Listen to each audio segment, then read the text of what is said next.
Movie की starting में हमें एक लैब दिखाया जाता है जिसके अंदर बहुत ही सारे पिंजरे होते हैं और उस पिंजरे के अंदर जानवर रखे हुए होते हैं। लैब के अंदर कोई प्रकार का एक्सपेरिमेंट चल रहा था और एक वायरस के ऊपर रिसर्च हो रही थी जो कि अभी पूरी नहीं हुई थी।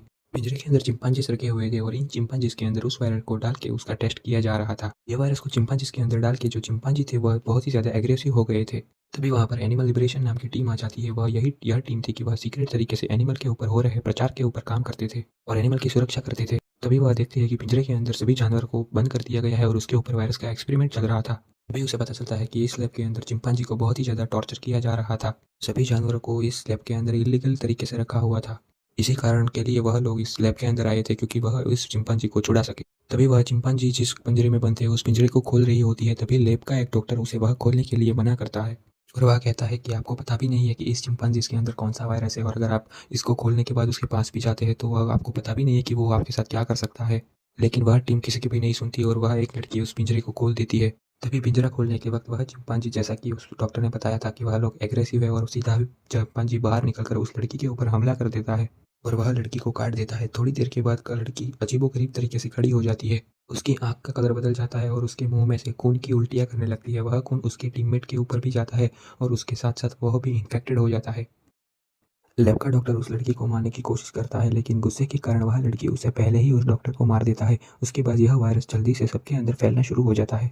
धीरे धीरे पूरा शहर इससे इन्फेक्टेड हो गया और बाद में थोड़े समय बाद पूरा कंट्री यानी कि पूरा देश इससे इन्फेक्टेड हो गया। ये घटना के 28 डेज बाद यानी कि 28 डेज लेटर हमें जिम नाम का एक बंदा दिखाई देता है जो कि लंदन के अंदर एक हॉस्पिटल से बहुत साल बाद कोमा से बाहर आता है और वह जब बाहर देखता है तो वह चौंक जाता है कि वहाँ पर उसे कोई भी दिखाई नहीं देता। हॉस्पिटल के बाहर निकलता है तब वह देखता है कि चारों ओर साइलेंस है और वहाँ पर सभी मिस हुए लोगों की फ़ोटो छपी हुई है और पूरा शहर तबाह हो चुका है। ये सब देखकर वह उदास हो जाता है और चर्च के अंदर चला जाता है, लेकिन चर्च की हालत तो उससे भी बेकार हुई थी क्योंकि चर्च के अंदर बहुत ही ज़्यादा मरे हुए लोगों की डेड बॉडी पड़ी हुई थी। उसे कुछ समझ नहीं आता था कि यह सब क्या हो रहा है। तभी चर्च के गेट के अंदर चर्च के मेन मालिक आते हैं, यानी कि चर्च के फादर। उस वह बहुत ही अजीबो तरीके से आ रहे थे, उसके मुंह से खून निकल रहा था और वह लंगड़ाते लंगड़ाते जिम की तरफ आ रहे थे। तभी ये सब देखकर जिम बहुत ही ज़्यादा डर जाता है और वहाँ से भागने लगता है। तभी कोई दो लोग आते हैं और दो आदमी उसे बचाने के लिए आते हैं और ज़ॉम्बी को जलाते हैं। इनसे दोनों ज़ॉम्बी जल के मर जाते हैं और वह दोनों आदमी उसे वहीं पर ले जाते हैं कि जहाँ पर वह दो लोग वहाँ पर छुप कर रह रहे थे। जब जब दोनों लोग मास्क उतार रहे थे तभी उनमें से एक लड़का होता है और एक लड़की होता है। लड़की का नाम मार्क होता है और लड़की का नाम सेलिना था। तभी जिम उन दोनों को बताता है कि वह पहले क्या काम करता था। तभी वह बताता है कि वह पहले साइकिल से कुरियर डिलीवरी का काम करता था और उसके बाद उसका एक एक्सीडेंट हुआ और उसके बाद उसे कुछ नहीं पता।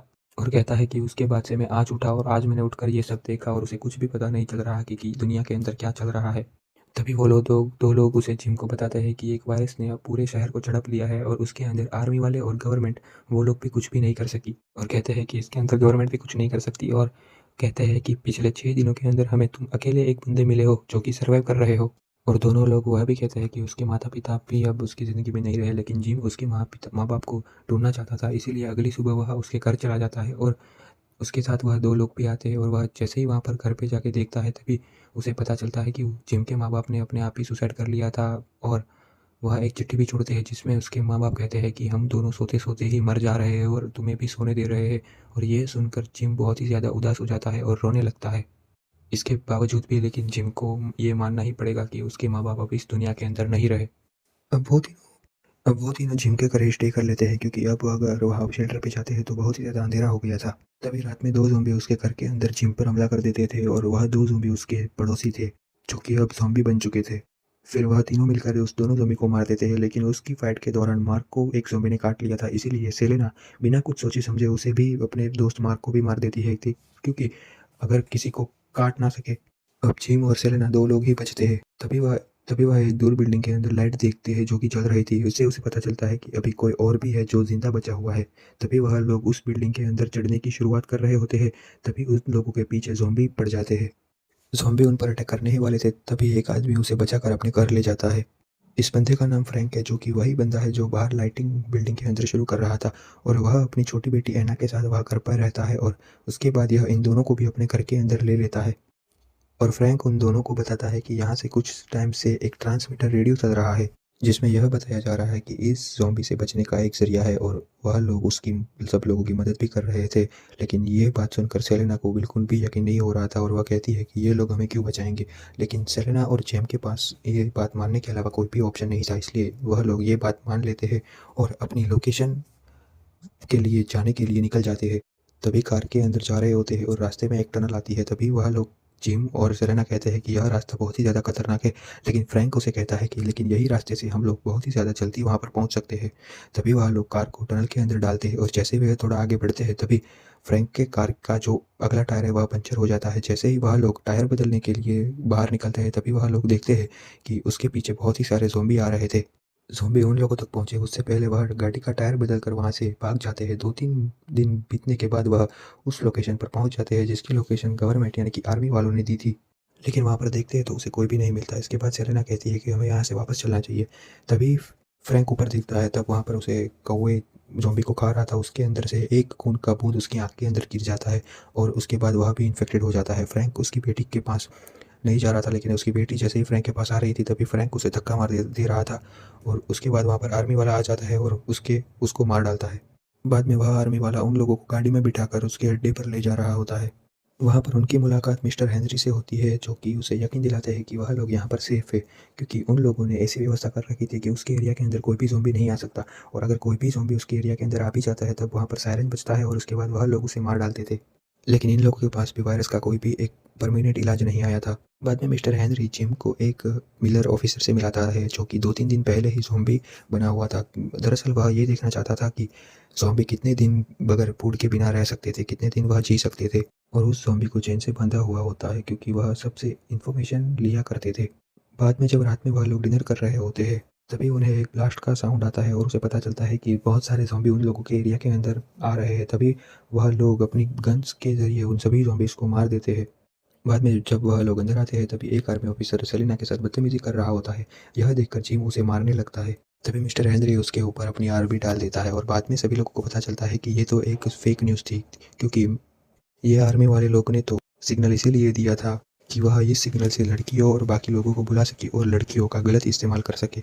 ये बात पता चलते ही सेलेना और एना दोनों भागने लगते हैं और उसके बाद मिस्टर हेनरी उसके आर्मी ऑफिसर से अपने आर्मी की मदद से उन्हें पकड़ लेता है। जिम बेहोश हो जाता है, लेकिन वहाँ पर एक आर्मी वाला ऐसा भी था जो वह बहुत ही ज़्यादा ईमानदार यानी कि ऑनेस्ट बंदा होता है। वह इन तीनों को भागने के लिए मदद भी करता है, लेकिन तभी दूसरे आर्मी वाले उसे पकड़ लेते हैं और जिम और उस आर्मी वाले को ईमानदार आर्मी वाले को एक कमरे के अंदर बंद कर देते हैं। तभी वह ईमानदार आर्मी वाला जिम को कहता है कि हमारा ऑफिसर यानी कि मिस्टर हेनरी पागल हो चुका है, क्योंकि उसे पता ही नहीं है कि ये वायरस यहाँ पर ही है, बाहर पर ये वायरस नहीं फैला हुआ, क्योंकि बाहर तो पानी और जंगल के उस पार ये वायरस फैला नहीं हुआ है, लेकिन हमारा ऑफिसर यहाँ पर ही अपनी नई दुनिया बसाना चाहता है।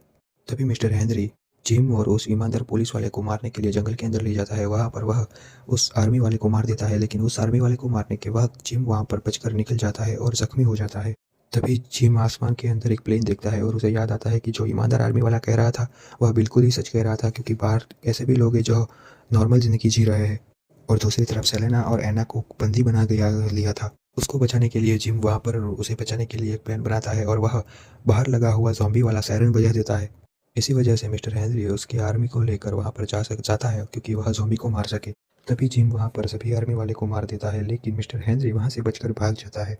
जिम मिस्टर हेनरी के पीछे कैंप पे फिर से जाता है और वहाँ पर जाके वह इन्फेक्टेड आर्मी वाला जो चेन से बंधा हुआ था उसे खोल देता है। बाद में यह इन्फेक्टेड आर्मी वाला सभी आर्मी वाले को इन्फेक्टेड कर देता है। सभी लोग अपनी जान बचाने के लिए उधर उधर भागने लगते हैं और इसी के बीच सेलेना और हैना दोनों से अलग हो जाते हैं। एक आर्मी वाला सेलेना और हैना को पकड़ लेता है, लेकिन तभी जिम फौरन वहाँ पर आकर उसे मार डालता है। सेलेना को डाउट होता है कि जिम भी कहीं ज़ॉम्बी ना बन गया हो, लेकिन बाद में उसका डाउट क्लियर हो जाता है और दोनों एक दूसरे को पसंद करने लगते हैं। तभी हैना वहाँ पर आती है और जिम के ऊपर बोतल फोड़ती है और उसे लगता है कि जिम वहाँ पर सेलेना को काटने ही जा रहा था। फिर तीनों लोगों का डाउट क्लियर होता है। बाद में वह भागने की प्लानिंग करते हैं।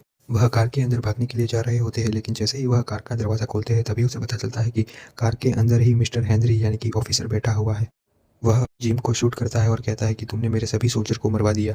तभी हैना वहाँ पर एक ट्रिक खेलती है। वह गाड़ी के अंदर जाकर गाड़ी को रिवर्स कर देती है और तभी वहाँ पर भागते हुए वह इन्फेक्टेड पहला ज़ॉम्बी जो बंधा हुआ था वह आता है और मिस्टर हेनरी को पीछे से खींच खींच के कांच तोड़कर खींच के ले जाता है और इसी वक्त के अंदर तीनों लोग कार में बैठ जाते हैं और वहाँ से भाग जाते हैं। तभी जिम को गोली लगी हुई होती है, इसीलिए सेलेना उसे एक इंजेक्शन देती है और बाद में जब जिम उठता है तब वह देखता है कि वह एक घर के अंदर था।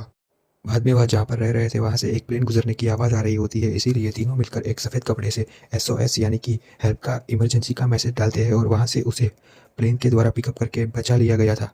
और बाद में सभी लोग बहुत ही ज़्यादा खुश हो जाते हैं।